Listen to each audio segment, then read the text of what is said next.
little bit about equipment and kind of what you need to get into training dogs. One thing that's important is a collar. Now I like these collars, these plastic collars with a lot of holes, so as the dog grows, you don't have to get a different collar. You don't have to spend a lot on a collar. I mean, these are inexpensive and they work the best. It seems like everybody has different collars, but keep it simple. Let's get a collar that can grow with the puppy. The lead. I see people, they have these little leads, they have slip leads, everything else. I like a longer lead, and I like it to be a stiff type rope.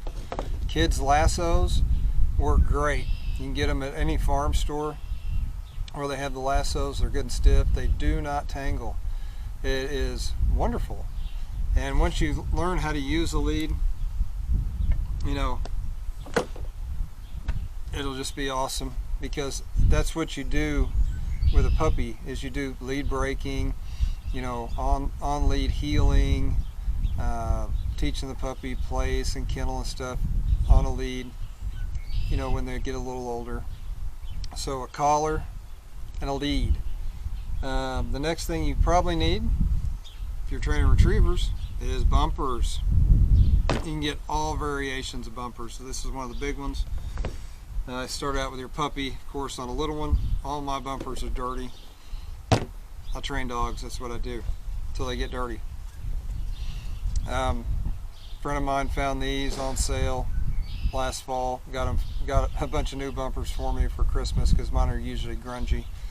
The dogs couldn't smell them at first. It was pretty hilarious. They couldn't find them. Of course, you can get bumpers that look like ducks. You can get bumpers for a launcher. They're fun to play with. Launchers are fun to play with. Now, what do you need to make sound when you're starting to do marks in the field or marks in the yard? Right, something like this. A little popper pistol. This is an H&R. They don't make these anymore. H&R got bought out, unfortunately, but these are wonderful. I've had this one for probably 20 years, and it shot thousands and thousands of poppers through it. The popper you want to use is a nail driver load. You can get them at the hardware store. A lot cheaper than, they're the same thing that they sell at any of the dog supply shops, but they're half the price. So you can go to the hardware store and get nail driver loads that work in any 22. You can shoot them in a, oh, here comes my cat. Come here, sweetie. Whoa. She is a crazy cat. Oh, come here. Whoa. But you can shoot those nail driver loads through any 22, like a single shot. You got a popper gun. A single action pistol. You know, they make the little single action pistols that are $100. Well, you got a popper gun, and right there. These were used back in the 60s a lot by pointer trainers, and they shoot a little small little popper. Kind of harder to get now, harder to find the loads for this gun. But the guy that gave me this gun, oh, he was a very interesting guy. He flew Sabres at the beginning of Vietnam. Loved training with him. He's passed away now. I miss him a lot. Herb was a great guy. A lot of memories, you know, being out in the field and shooting this for his pointers. Primer poppers. You can take your empty hulls, pop the primer out, put a new primer in, 209s. You can get 1,000 of them for $30. Now, right now, they're a little harder to find. They're paying a little bit more. But any single shot 12 gauge, make your popper, put it in, automatic, you know, popper gun. Most hunters have pump shotguns. I've had this one for 18 years. Used the heck out of it. It's just a Mossberg 88. I think I got it at some place for $100 when they had them on sale.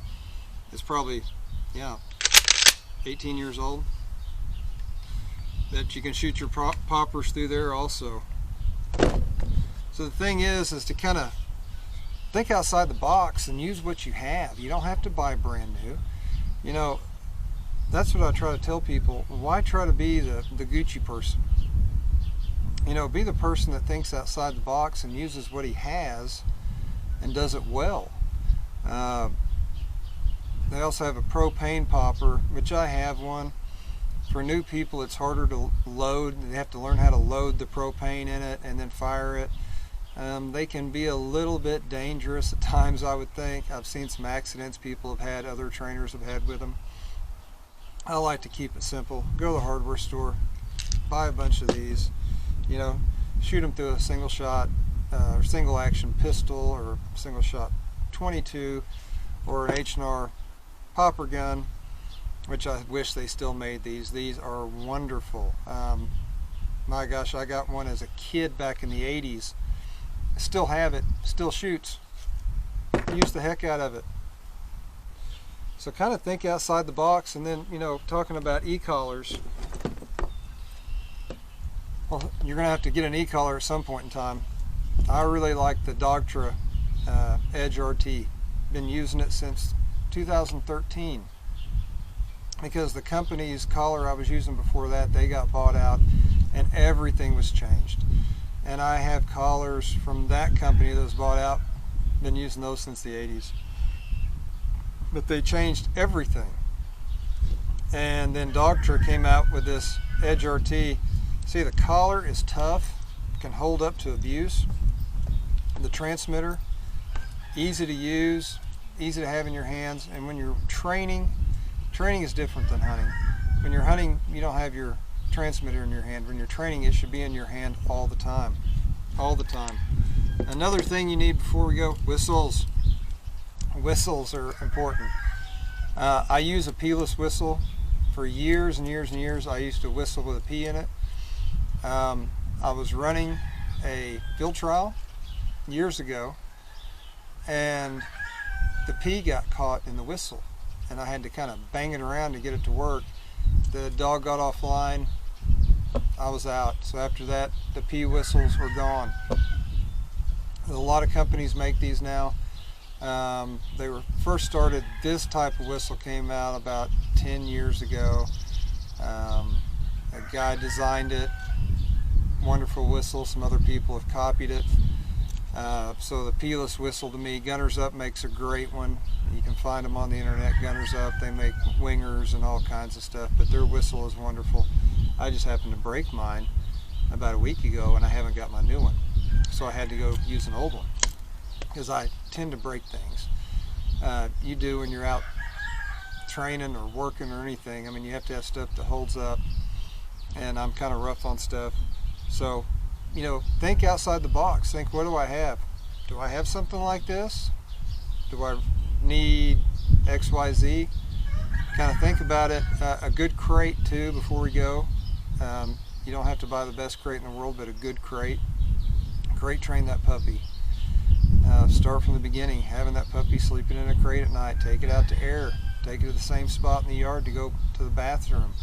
You know, housebreak that puppy young. I have raised a ton of puppies, a ton. And it's really just putting the work in. That's all it is. You know, that's what training dogs is putting the work in. So hopefully we're going to go more in depth on a few things like colors of bumpers and stuff like that, because there's, you know, everybody has their opinion on that. Let's, you know, start out with a good white bumper. The puppy can see it. You know, then I'll go more in depth on like orange bumpers and black bumpers, background where you're throwing, all that kind of stuff. But this is kind of like an intro to things you need to train dogs. If you like the video, hit the like button. If you have comments, I answer the comments. Leave one and I'll get in contact with you. I hope you have a great evening. Beautiful day today in the great state of Oklahoma.